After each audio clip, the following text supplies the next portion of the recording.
If you have failed recently, I want you right now to give yourself a big pat on the back and a hug to yourself, because failing means that you freaking tried and you care enough about that thing you tried for. If you feel bad right now, that means you are passionate. That means you are willing to try something that was really hard and daunting and uncomfortable, but you still did it anyway. So be so proud of yourself. Think about it this way. Many people will be too scared to even try in the first place. You are already ahead by trying, by failing. With your failure, you are ahead of the people who have not failed at your thing yet. And if you feel behind and if you feel that you failed in this thing that other people have succeeded in, then don't worry, because there is no way you can be behind someone else. It is physically impossible, because every single person on this earth started from different starting points. They have different situations, different obstacles in their life path. So you're not even running the same race, so you cannot even be behind someone then. I'm Amy. I am the host of this podcast. Welcome to your A+ life, where we explore the mindsets that make it easier for us to live our best, most fulfilled lives and reach our potential. If you've been here, you know that this is a new setup. I'm trying this mic for the first time. I'm hoping the audio sounds crispier this way. Oh no, my strap has fallen out. How embarrassing.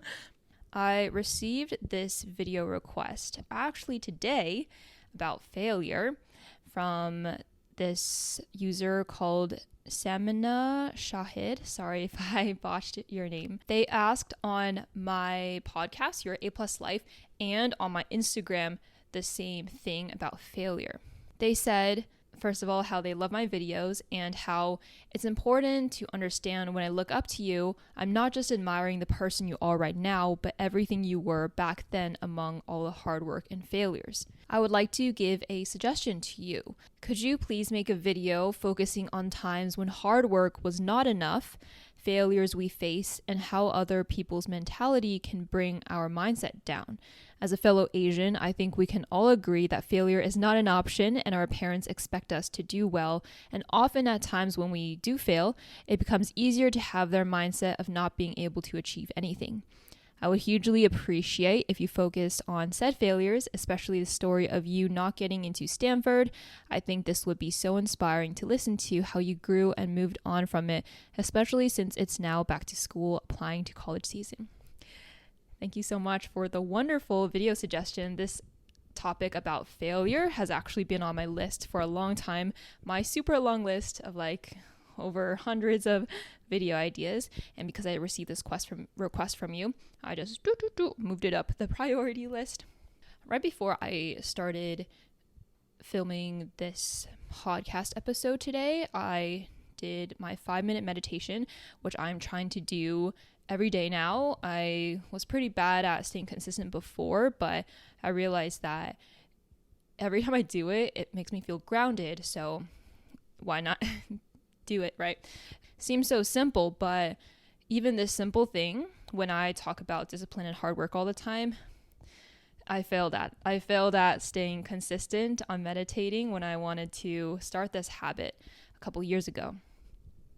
I think that relating to this small example of failure so far, I just want to say that, hey, even though, as you see on my channel, the main channel, the not this podcast channel, on that channel, I have about 400,000 subscribers. I talk about how I became valedictorian and how I got a 4.0 at Caltech while playing varsity sports. Even though I discuss those achievements to give some credibility, I no doubt have tons of failures, from small to not being able to stick to meditation, to large, like not being able to get into my dream school, Stanford, not once, but twice, and failing at being a good basketball player, which was my goal for several times. So I will start from the small example, the small failure, and then talk about Stanford and basketball and address the Asian parents thing. So to start, for this small failure of meditation, what I try to remind myself is that I am giving myself grace and that I'm trying in life overall. It's not like I was intentionally bumming around for many, many hours a day, and that's why I didn't get to meditation. I had to be aware that I was actually trying and juggling a lot of things at once. And even if 5 minutes seems so simple, that the effort and activation energy truly might have been hard. So I start by trying to speak kindly to myself, just like I would to a friend. With so many habits and things in our very chaotic lives now, it is a hard thing to establish a new habit, regardless of all the tips and advice we see online. And I believe that I am still evolving through self-love with fitness, work, and other habits. So it's not like I didn't grow overall. I still grew in other areas despite failing in this one area. So that's how I talk to myself. Related to meditation specifically, I believe this practice is really good for grounding myself in how it relates to failure. Because when I ground myself and I listen to the soothing voice in these guided meditations tell me, everything is going to be all right. You are enough. You are full of love and joy and light, and there are so many amazing things in your life. When I do that over time, and honestly, every time I do that, even when I feel stressed before, it does make me feel like nothing is really that big of a deal. That even if I had a sucky day and things are piling up and I'm starting to get stressed or anxious, when I do this just 5-minute meditation, it brings me back down to earth to realize that, hey, at the end of the day, we are just humans, and our priorities is to live a loving, happy life. The biggest goal in life is to be happy. And happiness doesn't mean you're constantly full of joy, but it just means, I think, contentment and gratitude for what we have, where if we failed in something, that failure is not as big of a deal as all the other things that could go wrong in our lives, right? Like, say I just failed a math test, right? You know, to me in high school, that probably would have seemed like the end of the world.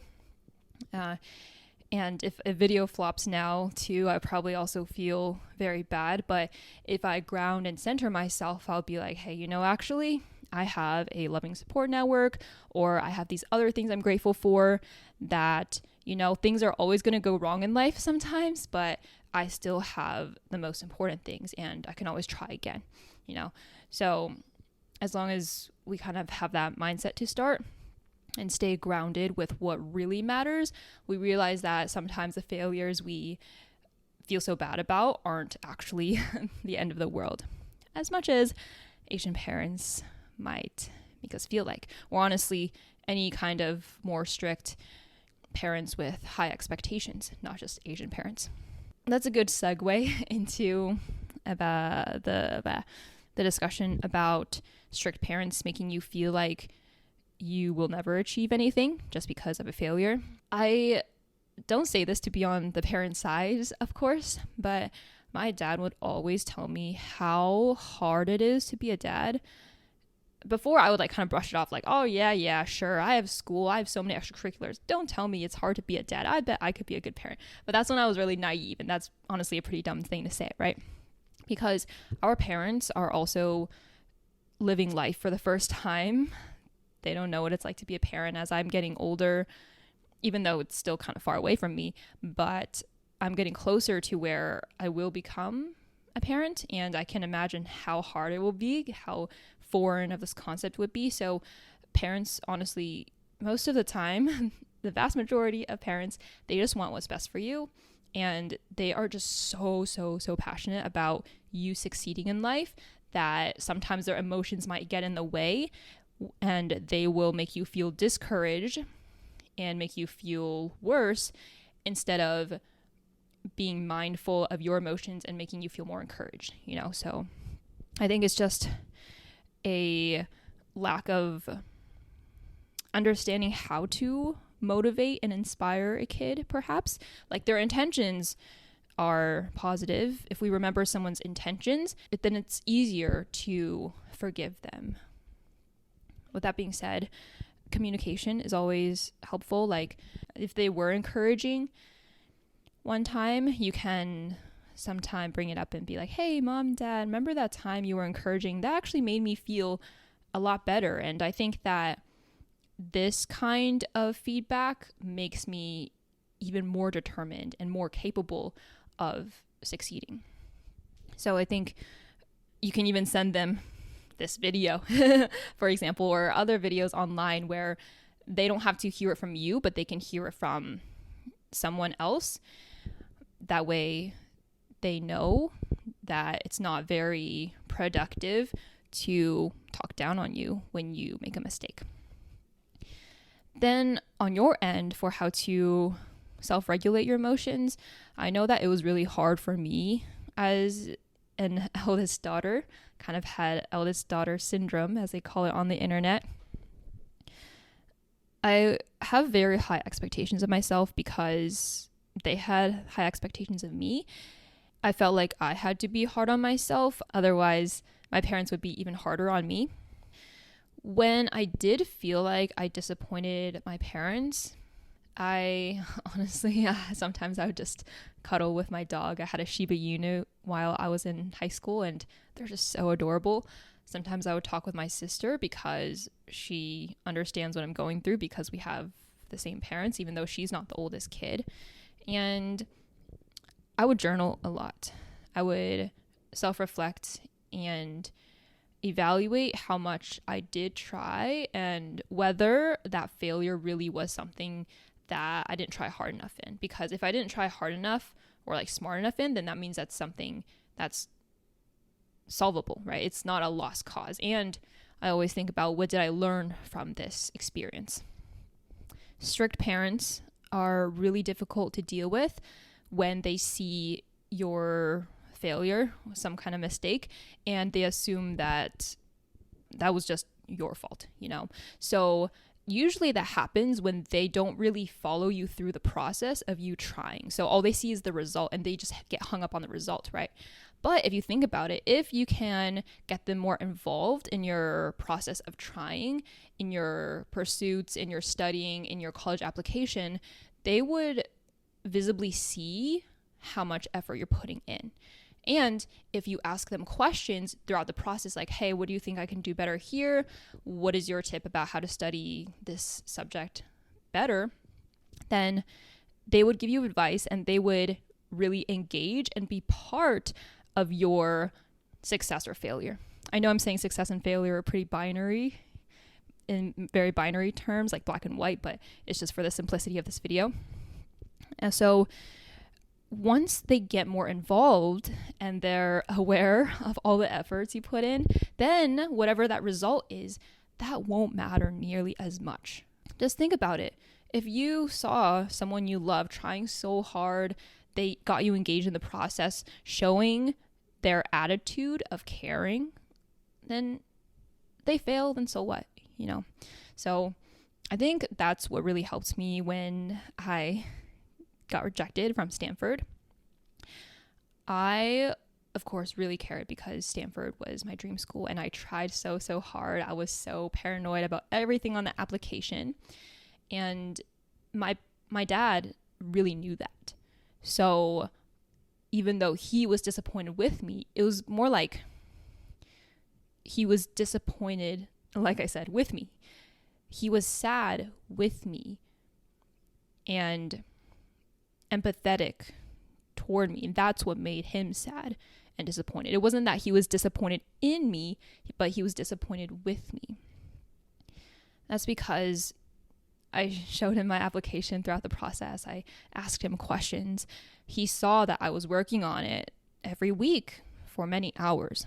So that's what I will say about the parents thing. If there's any elaboration or questions you have, please feel free to let me know in the comments. It is the first time I'm discussing a topic like this, so I am not sure how helpful my point of view on the parents are, since, every pair of parents is different, just like each person is different. So regarding my story of getting rejected by Stanford, oh man, I will tell the story kind of from the beginning. So when I got into high school, I was not that kid who knew that this was a moment I have to try really hard to get into an Ivy League or a top 10 school. I always thought that the Ivy League and top 10 schools were reserved for Einsteins, like literal Einsteins, because I just had no concept of that. My parents didn't either, honestly. So it was only until like junior year when I looked at my stats and I was supposed to be considering schools. And then I was like, oh, actually, Stanford, Harvard, these Ivies, they're actually doable. Caltech, MIT, I actually fit their standards. So that's how it's kind of started off, because I got hope. I thought that like I have potential in this. Thus, I looked into those schools and I fell in love with Stanford, man. I was trying so hard throughout all my high school years, and I realized, hey, all this effort can pay off to be in the form of this brilliant school. Plus, we all care about clout to some extent, right? So with my peers in my high school, seeing my efforts and stats, whatever, they really expected highly of me as well. So there was a lot of pressure on both ends, I think, just to meet everyone's expectations, honestly, including my own, because getting into somewhere like Stanford would be like that final golden stamp of approval. I think that's one way of thinking that made my downfall even bigger, because you can't think of this one achievement as the end all be all. I was like, okay, if I get into Stanford, then I'll be fine. That is my one big stamp of approval that I need at this end of the finish line. But the race never ends. So of course, when you feel like you have this one final race ever, then you fail in it, then it's going to feel worse. So I'm going to say that first of all. So when I applied, I didn't have a college consultant. We never considered that, because I honestly don't even think we knew college consultants were a thing, or if we did, that they were just thousands of dollars. And I never was willing to have my parents spend money on anything that I felt like I could do myself. So I attended tons and tons of free webinars. I took pages of notes in my college applications notebook. I talked to my high school counselor, which, looking back, she actually wasn't that helpful. Otherwise, she would have said I was doing so many things wrong on my application. But to say the least, I still tried with the knowledge that I had. So I was kind of confident when I handed it in, because when you hand in or submit your application, you have to, be confident in the result, right? Otherwise, what would you be working hard for before you click submit? So it's feeling pretty good. And to make matters a little spicier, the then salutatorian, who was kind of also known for being one of the top students in the school along with me, he was also applying to Stanford. And after a few months, actually, I don't remember how long it takes for the results to come out, but the results finally released. I opened up the email or application portal, and you just find out immediately, because there's no confetti. It just says, "We are sorry to inform," yeah, and then the shock ensues, and the disappointment, the pit in your stomach, everything just feels like, oh my gosh, your world comes crashing down. Because I was thinking, oh, what more could I have done? I did all that, those math competitions, the leadership positions in clubs, the initiating a summer math camp, the rigorous summer math camps. What was all of that for? That's kind of how I was thinking of it. There was no other school option that in my mind even compared to Stanford, which again, looking back is kind of a silly thing to do because that makes each failure seem so much more catastrophic. My dad felt my pain. I think I cried for like 3 nights in a row. And to make matters worse, humans, unfortunately, we compare. So the then salutatorian got into Stanford, and his buddies were around like, hey, yeah, you're the best.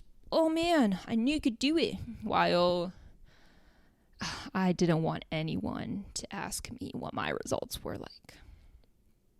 I got into Caltech a couple months ago, but when you're in high school, it's like everyone's perception kind of affects you, regardless of how much you try for it not to. And people thought Caltech was a state school. So that was one of the biggest failures that comes to mind, really. Like, I was supposed to be this star student, where star students go somewhere like Stanford. I'm not going to say it's easy to move on from failure, because it definitely is not.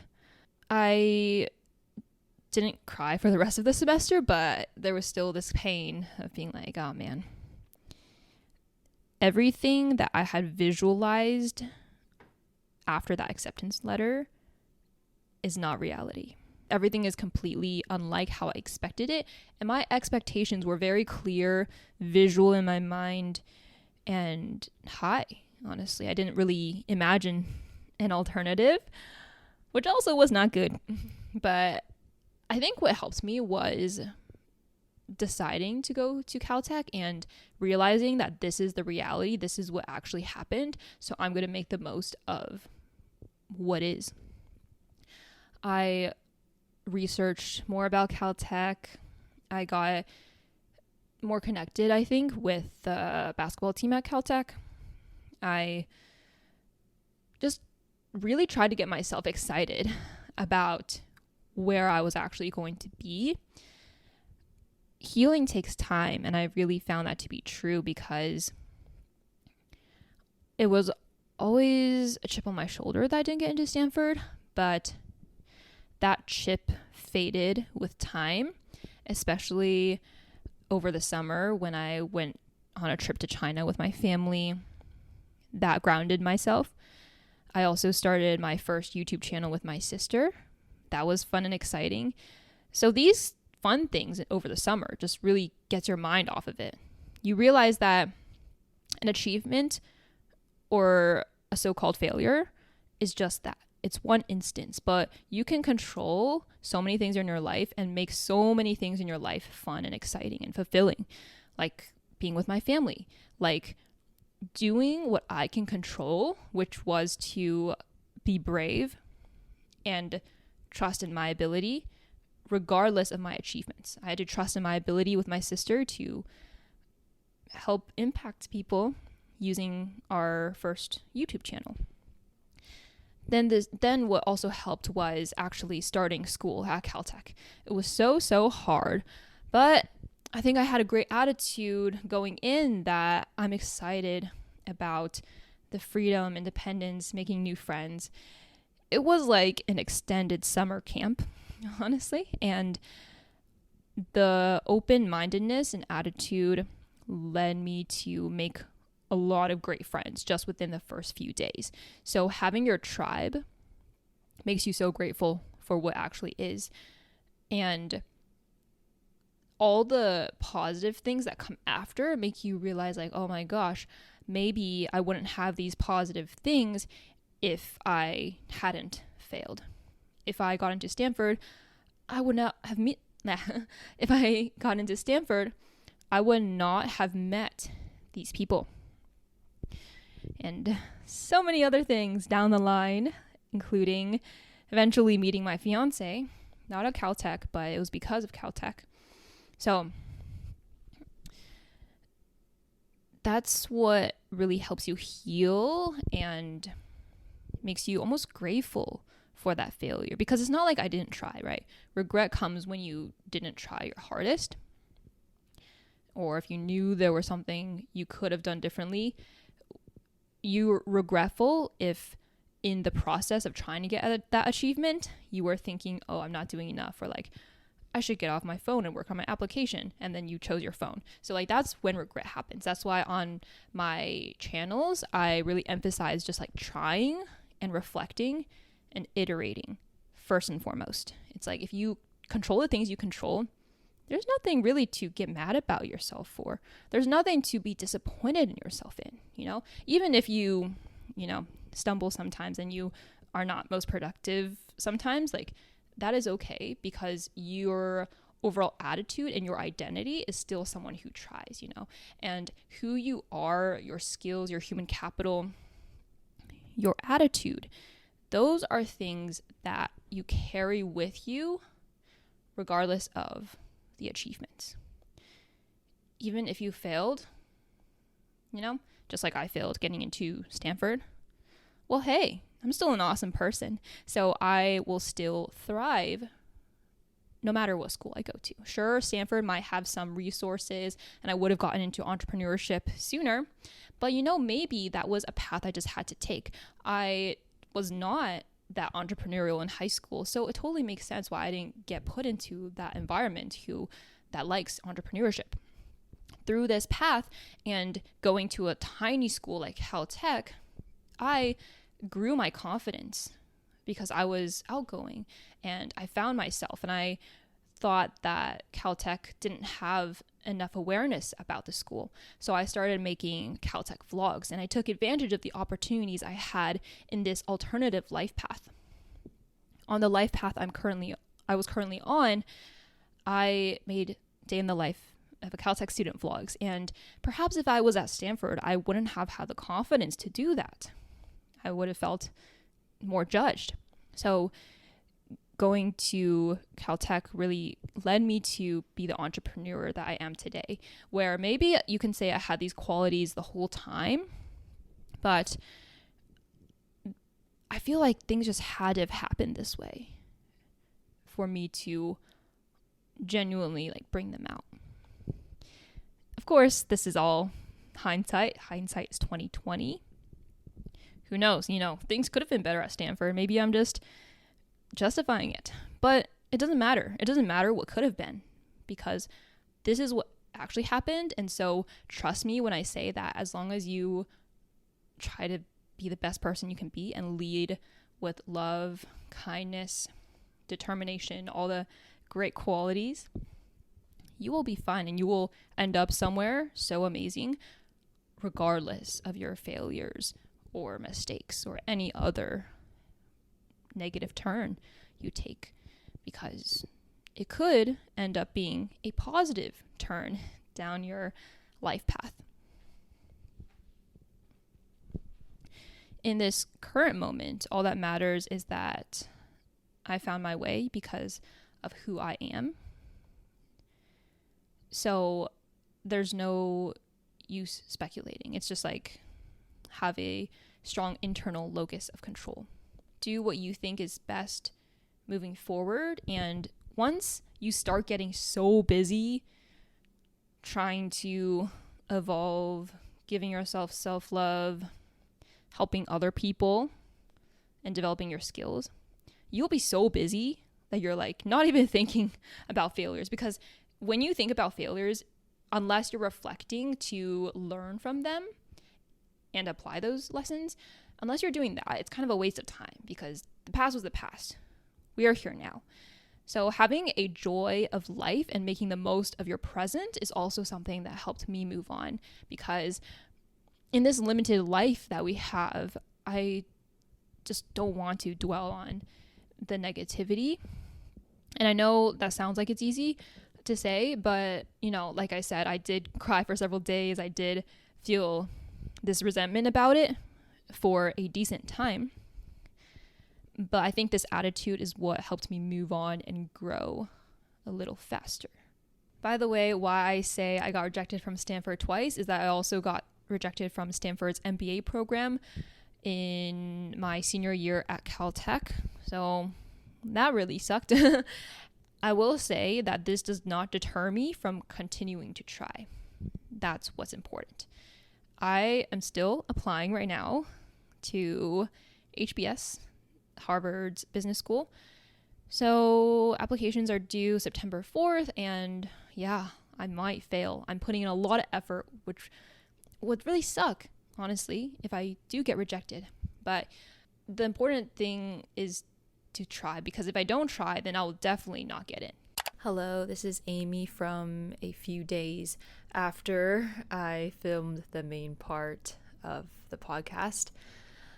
I forgot to mention a very important detail, and it's that in addition to being rejected from Stanford's MBA program, I also got rejected from Harvard's MBA program, Harvard Business School, or HBS. Essentially, for this application process, you write the written application, kind of like the Common App for undergrad admissions, and if that's good, you proceed on to the interview. If you proceed on to the interview, that means that you already passed the first round of screening, which means that after the interview, supposedly you have a 50-50 chance of getting in. With Stanford, at least I got the interview, so I was, feeling all right about it, even though it was still very devastating that I didn't get in, especially given that I'd already gotten to the interview stage. But with Harvard, which at the time was my top choice MBA program, as is now again, I didn't even get an interview. It was so honestly very, very shocking and surprising and really, really devastating. Like, I remember I was on my graduation trip with Sean in Hawaii, and it made that whole day so sad. Like, oh my gosh, tears are coming to my eyes right now just thinking of that. So that's a very fresh failure. And what's crazy is that I'm reapplying to HBS this year, hoping to matriculate next year. Still my first choice. It's the only school I'm applying. It's the only school I'm applying to this year. And today I spent like 4 hours working on the application. It's due in 4 days. It's just one of those days when my optimism is faded. Like, I'm no longer feeling so optimistic about anything, especially not this. And what I realize is when I give these podcast episodes, or when I speak in these, it's very much so dependent on my state of mind in that moment too, right? Which is why a lot of previous episodes about motivation and stuff, it's very when I'm fired up about it and I speak so passionately about it. So when I spoke about the Stanford failure, I was fired up about it, but I don't think I really fully remembered how I felt during the failure. It's like I remember how I felt during that failure, but I didn't really understand the emotions as prevalently as I did back then, right? But what I'm getting at, this might make it clear, is that today, with my pessimism about my current application, this current pursuit of HBS, whom I've already been rejected from, I really remember and I can almost relive the pain I felt when I got rejected from Stanford, because it's just like you envision this future, and so when it all comes crashing down, you're like numb to the fact that it was all a lie to yourself. The prospect today and the fear of getting rejected, feeling as if I've already gotten rejected, brought back this feeling that I haven't felt for a while, but it was a very similar feeling to when 3 videos in a row have been doing terrible, or I got rejected from Stanford the first time, and when I got rejected from Stanford the second time, and when I got rejected from Harvard. But it's the feeling of being an imposter that, like, hey, guess what? You're actually not that great, Amy. You're actually not as cool as you thought. Which sounds so silly, right? Because, like, I encourage people not to look at external forms of validation, especially not something like admissions, right? Because there are so many factors of luck, and we should only focus on what we can control. But the reality is like everything I say is also a reminder to myself, because Rarely can anyone be like 100% stoic. That's just the reality, because we're humans with hearts and emotions. Like when you're in pain, like I can actually feel my heart physically hurting. That was a tangent, but all that to say, today, just literally 5 minutes before recording this section, I had an epiphany, and I realized that I can actually put that feeling into words, and I got it.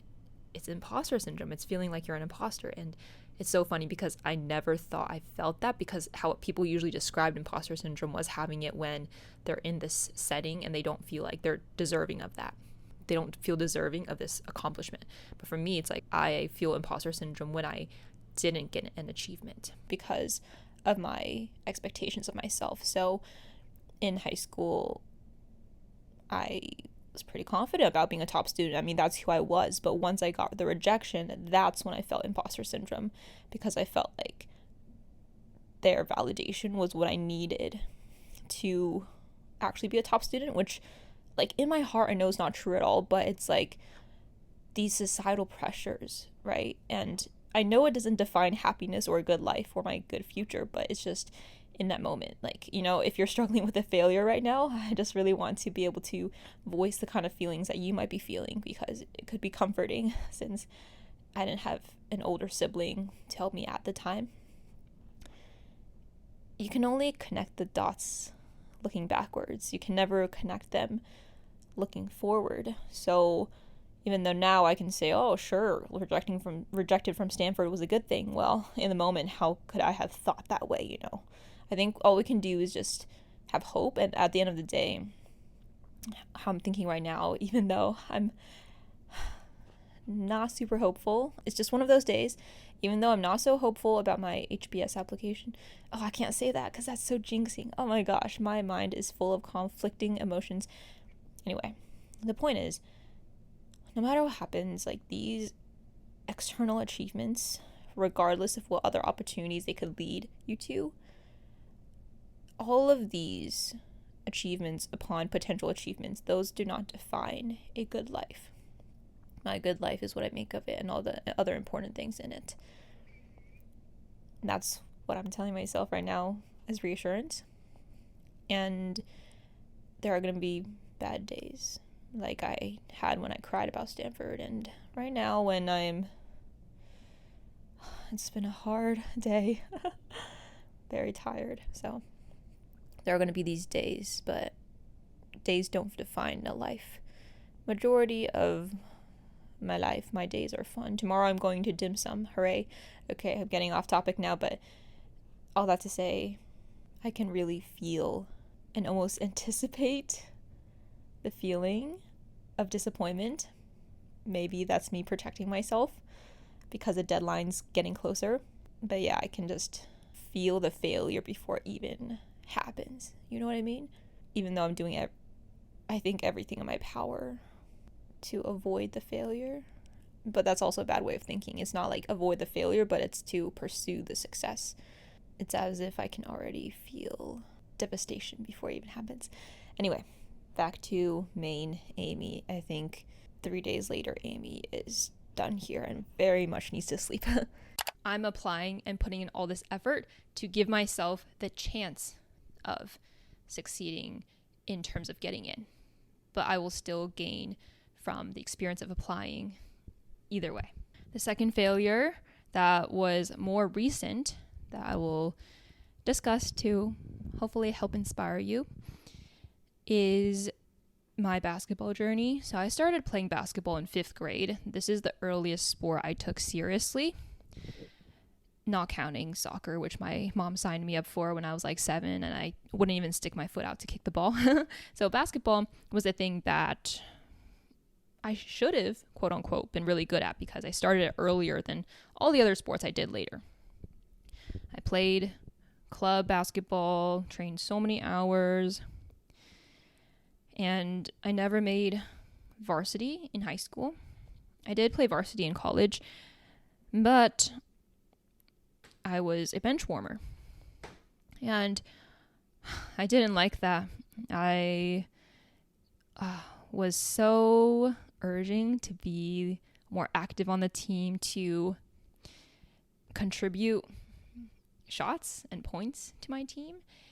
And I just felt like I could and should be able to do it because I've had this many years of experience. If I try hard enough, I can do it. I can get my playing time up. That's what I thought to myself. Because after freshman year at Caltech, I was like, man, I've been sitting on the bench for most of the time. I love cheering on my teammates. I'm improving in practices, but I just want more. I just feel like with this time and energy I'm putting in, I would like to taste some star playerism. That's not a word. I just didn't want to feel so incompetent anymore. So summer before sophomore year of college, I made a game plan. I was practicing almost every single day with the hoop that was on my driveway, my parents' house's driveway. I dribbled so much, left hand, right hand, more left hand, because my left hand was so weak. I was like, I'm going to target all my weaknesses. My left hand is going to be so good. My ball handling is going to be so good. I tried hard. I had a playlist to pump me up, and I really had some high expectations coming into the fall. But unfortunately, right before I started school again in sophomore year at Caltech, I got a really bad back injury. I think now it was just like a pinched nerve that like gives you pain and where you can't run for a while. So this just inflamed it or something. Just like, I still don't really understand what's going on in my lower back, but I injured it while doing Russian twists. No joke. This is what actually happened while doing Russian twists at the gym with my mom. Oh my gosh. Suddenly it's just like my back just like gave out. It was like I threw my back out or something at age 19. I think I was 19. So as much as I tried to heal it, we went to physical therapy. I even went to the trainer when basketball season started. It was not the same. I could not even run sprints for some practices. One time we were scrimmaging half court and like I was running and suddenly, oh my gosh, my back twisted and it just like fell. So there's no way that I could play up to my mediocre potential, let alone be able to play better to get more playing time. So by the end of that season, I knew that my basketball career was over. I wanted to kind of cut my losses and not give in to the sunk cost fallacy of how much time I put into basketball, because I wanted to have some experience doing research in the lab. So to give myself more time for that and to take advantage of Caltech's other opportunities, I made the decision to not continue playing on the team coming junior year. It's funny, I say playing on the team, but I was a bench warmer. But practices, stuff with the team, everything. It was still an amazing experience, don't get me wrong. That was just another big failure, honestly, because it was like 10 or so years of a basketball career, and it's just, you come out of it after putting so much into it and you realize you were never really meant for it in the first place. It made me question a lot of the things I was putting my time into. But, no failure is without gain. It's really saddening and depressing to think of every failure as, oh my gosh, I lost so much, blah, blah, blah. But I try to focus on what I gained, which was understanding that, hey, first of all, it was a great experience as a team sport. I met people that I wouldn't have met otherwise. Great coaches, fun games in club basketball, especially. And what I gained is the knowledge that, hey, I am good at some things and I'm bad at some things. That's just the way life works. And I cannot be good at something just because I work hard in it. Like, that's what I learned. Like, even though in general, I think you will definitely get better at something with a growth mindset and your hard work. But sometimes you already have a limit, and once you realize this one area might not be your calling, perhaps it's better to find somewhere you also enjoy and to put your time and energy into there. So you can be more effective that way in sowing more fruits of your labor. Learning that, I think, was really valuable, because now when I think about things I want to pursue, which are a lot of things because I kind of have shiny object syndrome, I always keep in the back of my mind that, regardless of how much of a can-do attitude you have, put your can-do attitude in areas that perhaps will give you the most return. That's what I gained from that failure. I not only gained knowledge about how to lift weights at the gym and how to build my mental strength when I had to run sprints on not enough sleep in college. I not only gained those things, but I gained lessons that made future endeavors more successful. That's the value of failures. That's why in the beginning of the video, I said, good job. Pat yourself on the back for your failures, because each failure, I know this is going to sound cliche, but just because something is said a million times doesn't make it any less true. Each failure is a step closer to success. Truly. Be so excited that you tried in the first place, because many people won't even spend their time and energy to try. So how would you get closer to something and understand the kind of person you are if you don't even do trial and error? Just think of it as trial and error, honestly.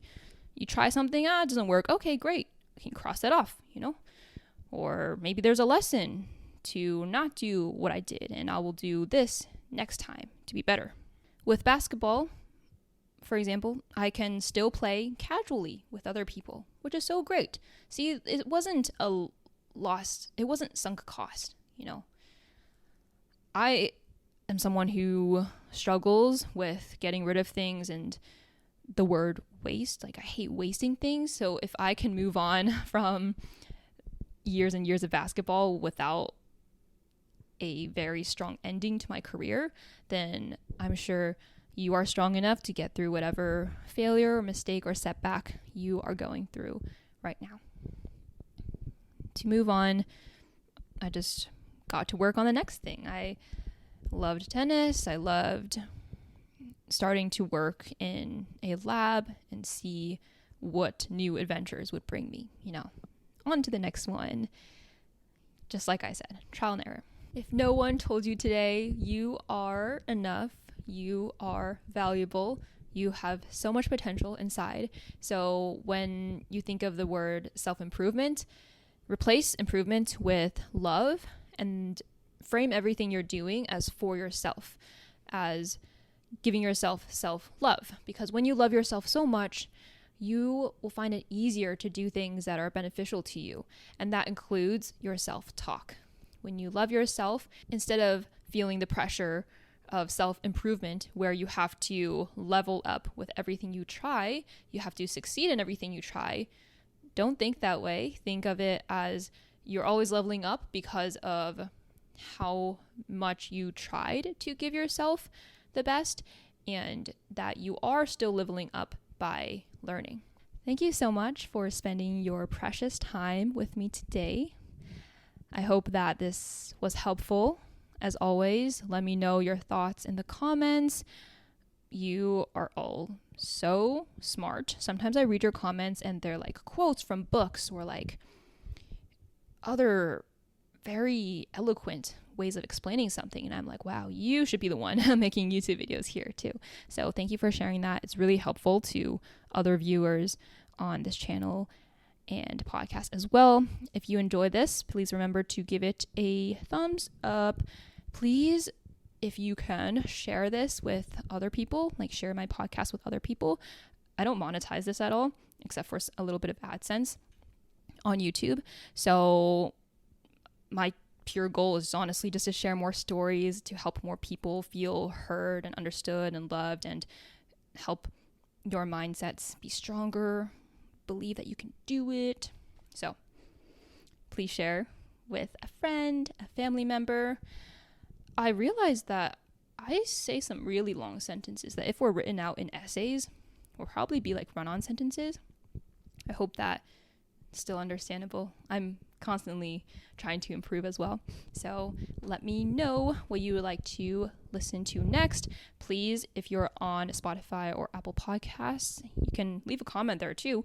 And please give me a 5-star rating. If you want to give me anything other than 5 stars, then please let me know why, because then that's how I can grow, by learning from my mistakes.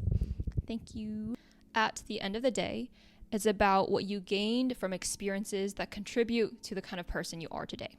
So anything you're doing, just reframe it as learning and growing. And those are the most important things.